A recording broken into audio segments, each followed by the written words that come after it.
Tinutulan ng ilang grupo ang panukalang gawing shared lane ang bike lane sa EDSA kung saan makakasamang dumaan ng bisikleta ang mga motorsiklo. Sa pulong na pinangunahan ng MMDA kanina, ipinunto ng Move as One Coalition na mapanganib ito. May nagrekomenda ring magkaroon na lang ng bukod na motorcycle lane sa EDSA.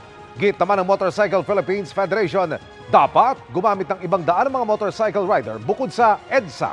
Nauna lang sinabi ng MMDA na underutilize ang EDSA bike lane base sa kanilang pag-aaral. Bukas naman daw si MMDA Acting Chairman Don Artes sa lahat ng suwestyon bago magpasa ng rekomendasyon sa Department of Transportation.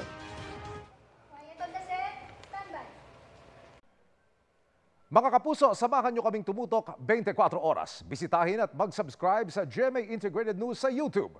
Sa mga kapuso abroad, bisitahin ang GMA Pinoy TV at www.gmanews.tv.